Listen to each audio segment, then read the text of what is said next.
Pourquoi certaines technologies prennent-elles pied? Et pourquoi d'autres, en apparence tout aussi valides, en sont-elles incapables? Peu de personnes sont en mesure d'apporter une réponse satisfaisante à cette question.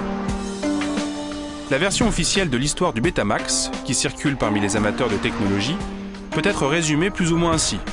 Les erreurs de marketing de Sony conduisirent ce format, indubitablement supérieur d'un point de vue technique, à perdre la bataille du marché grand public, abandonnant à eux-mêmes les nombreux consommateurs avertis qu'il avait choisis. Les habitations se remplirent d'un produit de série B, la VHS.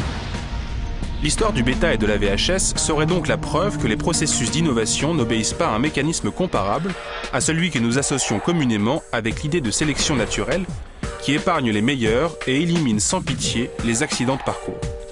Au contraire, le facteur humain influerait sur les technologies. Dans ce cas précis, d'ingénus consommateurs, manipulés par de sournois experts marketing, seraient passés à côté de la solution la plus efficiente.